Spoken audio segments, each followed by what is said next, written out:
These are the top 5 stressed states. A new study looked at factors such as commuting times, housing prices, number of hours worked per week, and the most stressed states were Florida, Georgia, New Jersey, California, Nevada. I don't know if it matters. North Dakota came in the very least, just under like us, Iowa, and Midwest states. And basically, both coasts are real stressed out. The Midwest is pretty relaxed. Here's the question. We talk a lot about balance in life, especially on our show. We talk about balance sometimes. What's the most important factor in living a stress-free life for you? All right. A, is it the physical? Get plenty of exercise, sleep, healthy diet, that stuff. B, is it the spiritual? Engage in the spiritual disciplines, prayer, Bible study, fasting, so forth. Or C, is it the emotional? Take plenty of time off, think positive thoughts, watch comedies, whatever to make you relax. Now, I know it's supposed to be balanced, but what's the most important to you?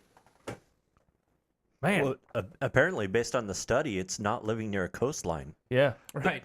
Not having the ocean. Yeah. I tell you what, when you were explaining that, I thought it's all the places with lots of people. That's where the stress is. It's other people. Yeah. Other people stress me out. There's a lot of people there that causes stress. That's the truth. But honestly, you talk to everybody; they're all stressed out. It's like, how do you relax?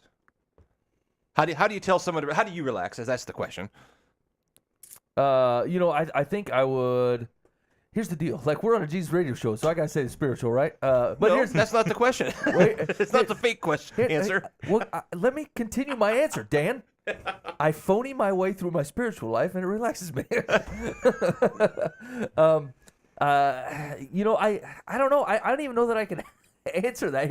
Here's what I do know is that I know I don't feel stress coming on.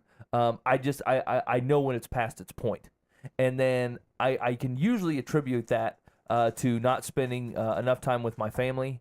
And not spending enough time, talking with people close to me, and actually engaging in a relationship.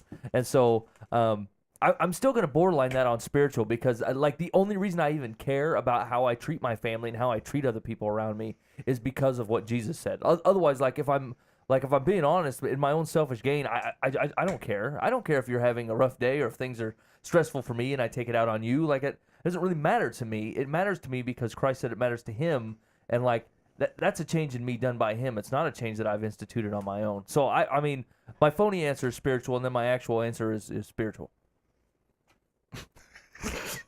Okay. Cheater. All right. Yeah, I'm not sure how to follow that up, so I'm just going to go C. The emotional health is the one that is big to me. What do you find like a stress ball? Or an animal that you can, waylay? Watch the Three Stooges or what something? happened? No. It's essentially, if the relationships in my life are in good condition, then I'm fine. But when relationships are out of balance, then that's when I'm going to be stressed, and that's when I feel like I need to go and try and fix this situation or whatever it is. Fix the person, maybe with a 2x4. I don't know what, but just Exile Jim Duggan style. Yeah, exactly. So, yeah.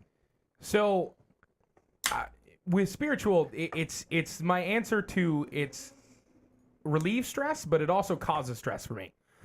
When it comes to the spiritual portion, I can find myself less stressed if I'm actually engaging in my spiritual activity. If I'm honestly reading my Bible, if I'm honestly in prayer. But I also derive some of the most stress from that because I find myself so many times at fault not doing that, not in my Bible reading, not in my prayer life, and it causes me more stress. I'm realizing that I'm not involved in that. So it's kind of a stressor and a stress relief at the same time is probably my awful answer to that question. So B and not B. That's awesome. Jared Roy? I think the center of my stress is, translating it into worry. And that's worry about everything. That's worry about finances, worry about, my good parent, that kind of stuff. So I think it's being able to lay that worry aside, because that is one of my biggest stressors. I mean, it's just carrying the worry, because my dad kind of instilled this worry gene in me, that you concern yourself with absolutely everything around you, and then that way everything's handled. Yeah, that's a good idea. I got some stuff on my plate you need to fix. Things are out of hand. So is it possible maybe Jesus had a better way? Quite possibly. just wondering. There's no room for the gospel on this show, Dan. I think that's it. We try to do things on our own. That usually gets us in trouble.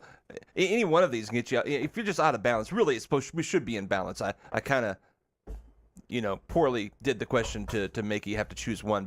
But you need some spiritual, you need some physical, you need some emotional support going in there. I don't even know how. I've tried to figure that out. Like when Jesus says, "Cast your anxiety on me," how do you do that? I haven't figured that out. And I've taught on it, Yeah, just cast it on Jesus. That's the best way to learn is just teach it. Yeah, I you give know what? The textbook I answers. think I have some Pope style advice that I think will help address that. So Awesome. We'll hit that later in the show.